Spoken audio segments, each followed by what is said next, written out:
এই যে দেখতে পাচ্ছ বন্ধুরা, একটা আনারস নিয়ে চলে আসলাম। এই আনারসটা এখন কাটবো। এটা কিন্তু আমাদের দেশি ফল। পড়ে গেছে গাইডের, মানে পাতাটা একদম নরম, আর এই যে পয়লা দেখো একদম রস বেড়ে গেছে, এদিক দিয়ে একটু সেচ্চা হয়ে গেছে গা। আমি একটু খায়া দেখতেছি আবার মিষ্টি কিনা, অনেক মিষ্টি। তো এখন আনারসটা কাটাম, কাইটা হইলো খাবো। আর আমার মাইয়ার হইলো জড়াইছে, তো জড়াওয়ার পরে আমার শ্বশুর হলো এই বড় আনারসটা নিয়ে আসছে, একদম সুন্দর আনারসটা পাকা পাকা এখন কিন্তু কাটতাছে। এই যে দেখতে পাচ্ছ, বিসমিল্লাহির রহমানির রহিম। এটা যে বড়াটা আছে, বড়াটা আগে এই যে দেখতে পাচ্ছ বড়াটা ভাঙ্গা লাইছি, কাটার দরকার পড়ছে না আমার। এখন কিন্তু মাছ বরাবর থেকে কাটা দিয়া দিয়া বিসমিল্লাহ। এই যে দেখো মাছ বরাবর থেকে কাটা দিলাম।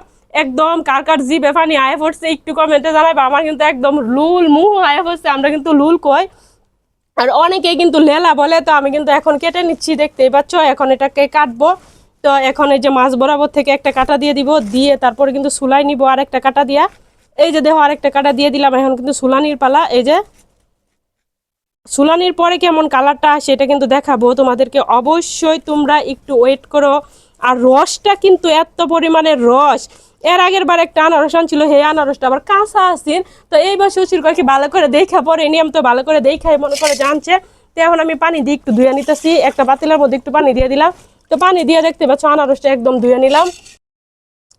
তো পানি থেকে মনে করো যে আনারসটা ধুয়ে নিলাম, ধুইয়া তারপরে দেখতে পাচ্ছ একটা মাছ বরাবর আবার কাটা দিয়ে দিলাম। মাছ বরাবর কাটা দিয়া পরে মনে করে যে সির করতেছি, যে সির করে বাসনও থুইলাম, আবার মনে করে যে কাটতেছি। আর একটা আনারসের সির আমি একটু খাইয়া দেখাম, বিসমিল্লাহির রহমানির রহিম। সাধারণ মিষ্টি আর একদম রসে ভরা। আমি কিন্তু একদম কথাই বলতে পারতেছিলাম না, এত পরিমাণে রস আনারসের ভিতরে। এখন বাকিগুলা কাটতাছি।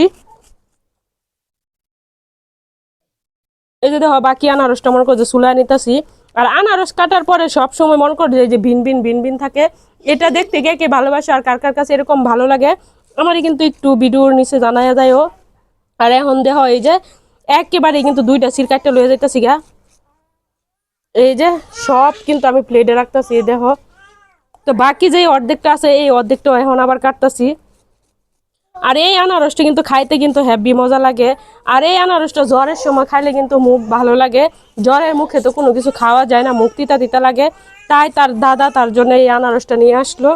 তো আনারসটা নিয়ে আসার সাথে সাথে আমি কিন্তু কাইটা একদম কুচি কুচি করে একদম প্লেটটারে বইরা লাইতেছি। বইরা তারপরে দিয়ে আমার ছোটো বাচ্চাটারে সুন্দর করে খাইতো। আর সুন্দর করে যখন খাইবো পরে মন করে তার জ্বরটা ছাড়া দিব। আর কালকে হইলো রাত পোহাইলে তার পরীক্ষা। তো এই পরীক্ষার লাগে আমরা আরো অনেক বেশি টেনশনে আছি। কারণ হলো যদি তার জ্বর থাকে পরে তো মনে করে পরীক্ষাটা দিতে তো না। আর পরীক্ষাটা না দিতে হলে মনে করে যে আমারও মনটা খারাপ। আমার জিয়েও মনে করে যে অতদিন বড় পয়রা যদি মাস শেষে 6 মাস পরে 4 মাস পরে যদি পরীক্ষাটা না দিতে পারে, এই জায়গায় একটু নষ্ট হয়েছিল, এটা একটু ভালাই দিছি। তো এই দেখো আনারসটা অনেক সুন্দরভাবে কেটে নিলাম।